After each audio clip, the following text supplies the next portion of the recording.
And so the title of my talk today is Self-Directed Neuroplasticity. Can we cultivate our brains to function in healthier ways? Self-directed neuroplasticity. Now that's a mouthful. So I borrow those words from Dr. Rick Hanson, who's a psychologist who studies the science of mindfulness and mindfulness meditation. And he coined this term to describe how we can choose to make positive changes in our brains when we practice mindfulness. But let me break down these words. Self-directed neuroplasticity. I'm going to start at the end. Plasticity. In science, when we say that something is plastic, we mean that it's moldable, it's changeable, it's malleable. And then neuro means brain. So neuroplasticity means a brain that is moldable, changeable, that can be shaped. Self-directed is, well, self-explanatory.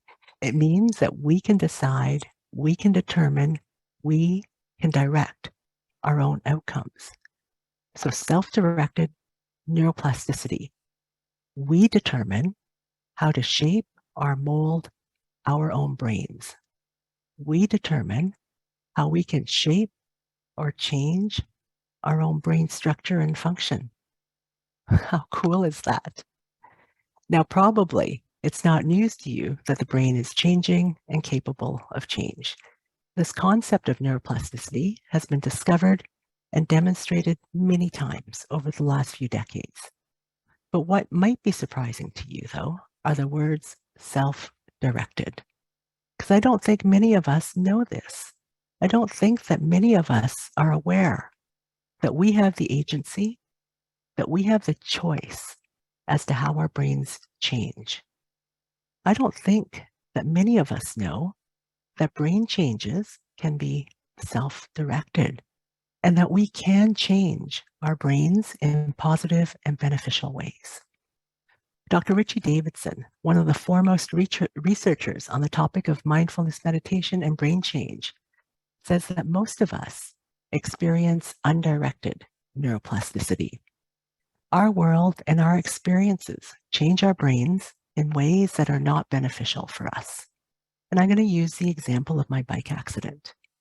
When I had my first bike accident, it was pretty physically damaging.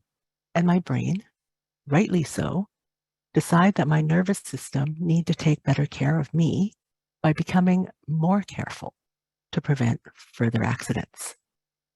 Then I had my second bike accident, which again damaged my body, but really stressed my nervous system because it wasn't doing a good job of taking care of me. I had a second accident. And this pushed my brain to become even more cautious, even more vigilant. And so my brain structure and function were changing in its attempt to take better care of me. Then I had a third accident, and it became very clear to my nervous system that I was doing an abysmal job at protecting my body. And my nervous system went into high alert.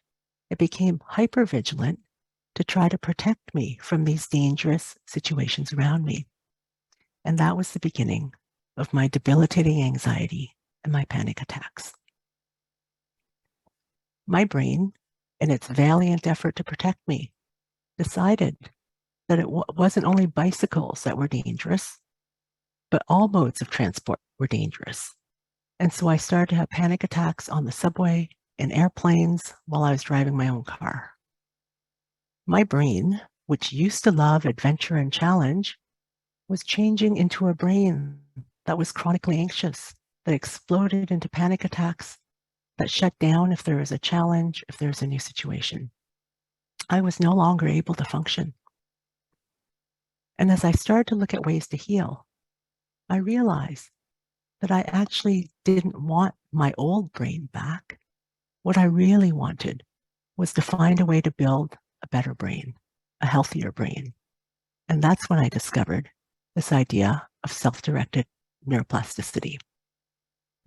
Self-directed neuroplasticity says that we can direct, we can decide, we can determine how brain changes happen.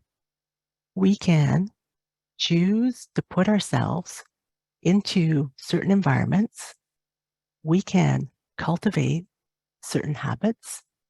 We can choose to expose ourselves to specific practices that change our brains in a positive way.